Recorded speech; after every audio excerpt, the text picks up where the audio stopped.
dalam upaya untuk merubah sistem ketatanegaraan Perancis yang menyelenggarakan sistem pemerintahan absolutisme. Montesquieu dengan teorinya yang kemudian dikenal sebagai trias politika membagi kekuasaan negara menjadi 3 cabang, yaitu kekuasaan perundang-undangan atau legislatif, kekuasaan melaksanakan pemerintahan atau eksekutif, dan kekuasaan kehakiman atau yudikatif. Menurut Montesquieu, apabila kekuasaan negara dipisahkan ke dalam 3 cabang dan masing-masing kekuasaan itu dipegang oleh badan-badan atau lembaga yang berdiri sendiri, akan menghilangkan kemungkinan timbulnya tindakan sewenang-wenang atau absolutisme kekuasaan.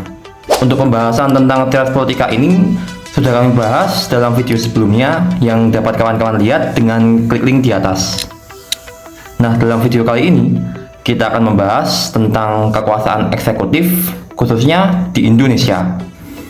Oke, langsung aja kita bahas.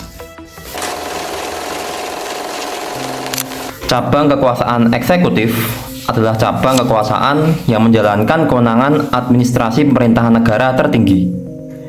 Fungsi dan tugas eksekutif menurut tafsiran awal dari asas trias politika hanya sebagai pelaksana kebijakan dan menyelenggarakan undang-undang yang telah ditetapkan oleh badan legislatif. Akan tetapi, dalam perkembangannya, tugas dan fungsi badan eksekutif meluas ruang lingkupnya dan memiliki campuran kekuasaan dari 2 cabang kekuasaan lainnya.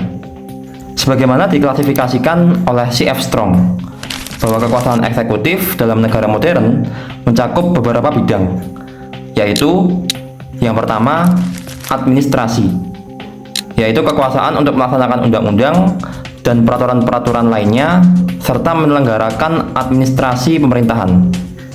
Kedua, legislatif, yaitu membuat rancangan undang-undang dan membimbingnya dalam badan perwakilan rakyat sampai menjadi undang-undang. Ketiga, keamanan, artinya kekuasaan untuk mengatur kepolisian dan angkatan bersenjata, menyelenggarakan perang, pertahanan negara, serta keamanan dalam negeri. Yang keempat, yudikatif, yaitu memberi gerasi dan amnesti. Dan yang kelima, diplomatik, yaitu kekuasaan untuk menyelenggarakan hubungan politik dan diplomatik dengan negara lain. Perwujudan kelembagaan dari kekuasaan eksekutif dapat kita lihat dalam praktik ketatanegaraan Amerika Serikat. Amerika adalah negara yang melahirkan sistem pemerintahan presidensial, di mana kekuasaan eksekutif diletakkan pada lembaga kepresidenan. Di sana, presiden memiliki kedudukan ganda, yaitu sebagai kepala negara dan kepala pemerintahan. Pilihan sistem pemerintahan ini adalah sebagai bentuk penolakan Amerika terhadap Inggris yang menganut sistem monarki terbatas.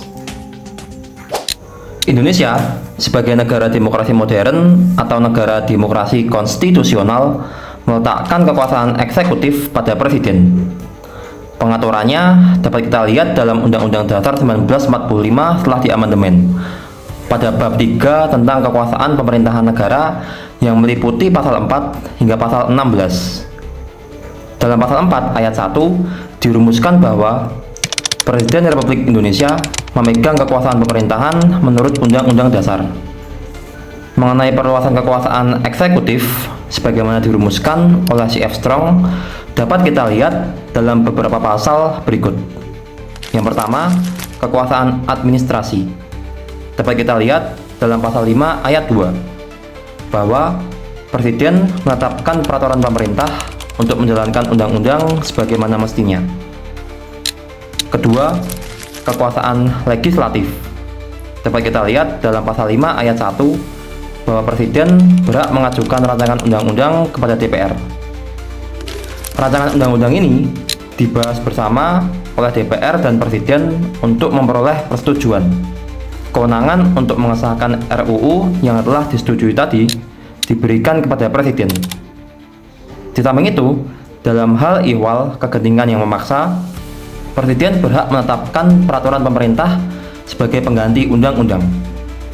Ini berarti pada saat-saat tertentu, Presiden memiliki kekuasaan legislatif secara utuh untuk mengatasi suatu kegentingan.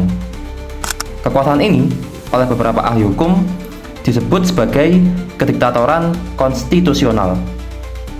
Saat keadaan sudah pulih kembali, peraturan pemerintah tadi harus mendapat persetujuan dari DPR, dan kalau tidak mendapatkan persetujuan harus dicabut.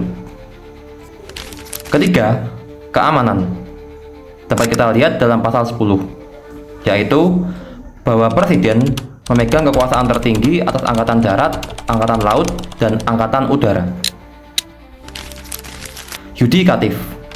Dapat kita lihat dalam pasal 14 ayat 1, bahwa Presiden memberi gerasi dan rehabilitasi dengan memperhatikan pertimbangan Mahkamah Agung. Kemudian dalam pasal 14 ayat 2, Presiden memberi amnesti dan abolisi dengan memperhatikan pertimbangan DPR.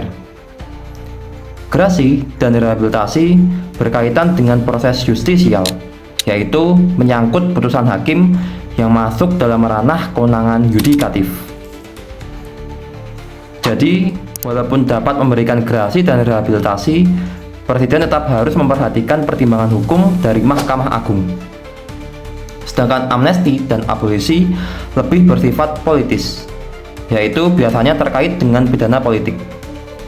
Maka, pertimbangan politik dari DPR yang harus diperhatikan. Yang kelima, diplomatik. Dapat kita lihat dalam pasal 11 bahwa Presiden dengan persetujuan DPR dapat menyatakan perang, membuat perdamaian, dan membuat perjanjian internasional dengan negara lain. Selain itu, dalam pasal 13, Presiden berhak mengangkat duta dan konsul, serta menerima penempatan duta dari negara lain, dengan memperhatikan pertimbangan DPR.